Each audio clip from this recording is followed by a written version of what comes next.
பூண்டு சட்னி எப்படி பண்ணுறோம்னு பார்க்கலாம். இது ரொம்ப ஈஸியாக செஞ்சிடலாம். கடாய் சூடானதும் 3 டேபிள் ஸ்பூன் நல்லெண்ணெய் சேர்த்துடலாம். எண்ணெய் சூடானதும் வரமிளகாய் சேர்த்துக்கோங்க.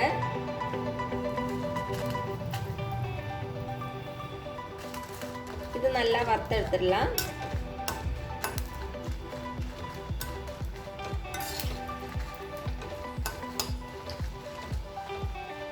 ஸ்டவ்வை வந்து லோ ஃப்ளேமில் வச்சா போதும். இப்போ வந்து இது ரெடி ஆயாச்சு. இது வெளியில் எடுத்துடலாம்.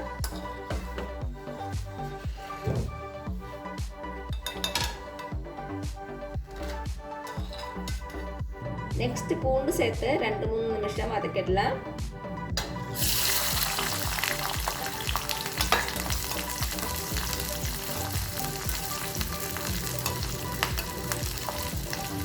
இப்போ சின்ன வெங்காயம் ஆட் பண்ணிடலாம்.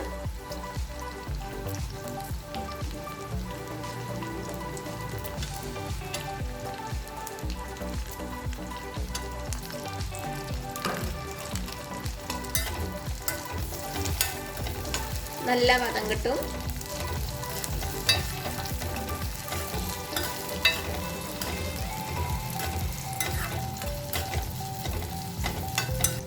இது வந்து பொன்னிறமானதும் கொஞ்சம் புளி ஆட் பண்ணிக்கலாம்.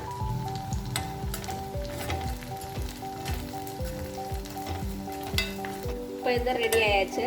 வெளியில் எடுத்துடலாம்.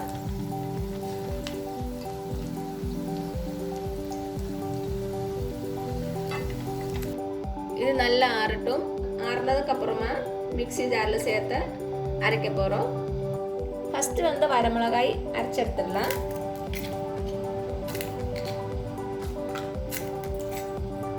நல்லா அரைச்சாச்சு. இப்போ வந்து பூண்டு சின்ன வெங்காயம் சேர்த்துடலாம். புளி, தேவையான அளவு உப்பு சேர்த்துடலாம். கொஞ்சமாக தண்ணி விட்டு அரைச்சி எடுத்துடலாம்.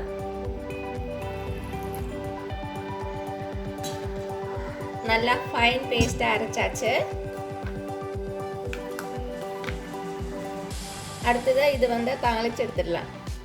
4 டேபிள் ஸ்பூன் நல்லெண்ணெய் ஊற்றிடலாம். எண்ணெய் சூடானது 1/2 டீஸ்பூன் கடுகு,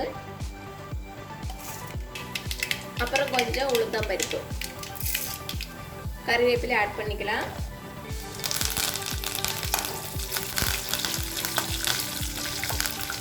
இப்போ அரைச்ச சட்னி உள்ள சேர்த்துடலாம்.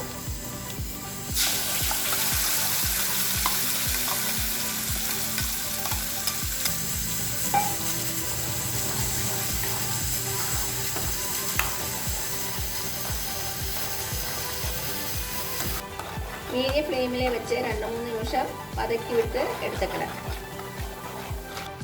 சூப்பராக பூண்டு சட்னி தயாராகிடுச்சு. கண்டிப்பாக வீட்டில் ட்ரை பண்ணி பாருங்கள்.